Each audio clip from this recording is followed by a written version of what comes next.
Hey everyone, and welcome back. In this video I will teach you how to DocuSign a PDF on an iPhone.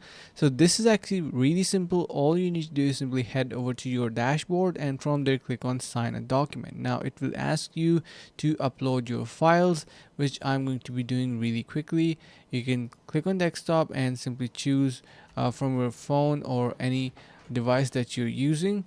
So once you simply choose any file that you want to upload, then you are going to be simply uploading that in here. Now what you need to do is simply click on the sign option on your phone. So this is how it is going to be showing. So just wait for a couple of seconds. It is going to be loading up.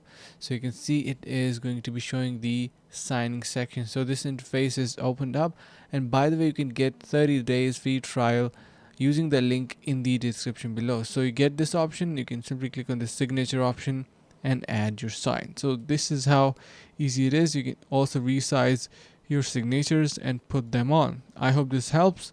Thank you so much for watching. Make sure to subscribe and see you in the next video.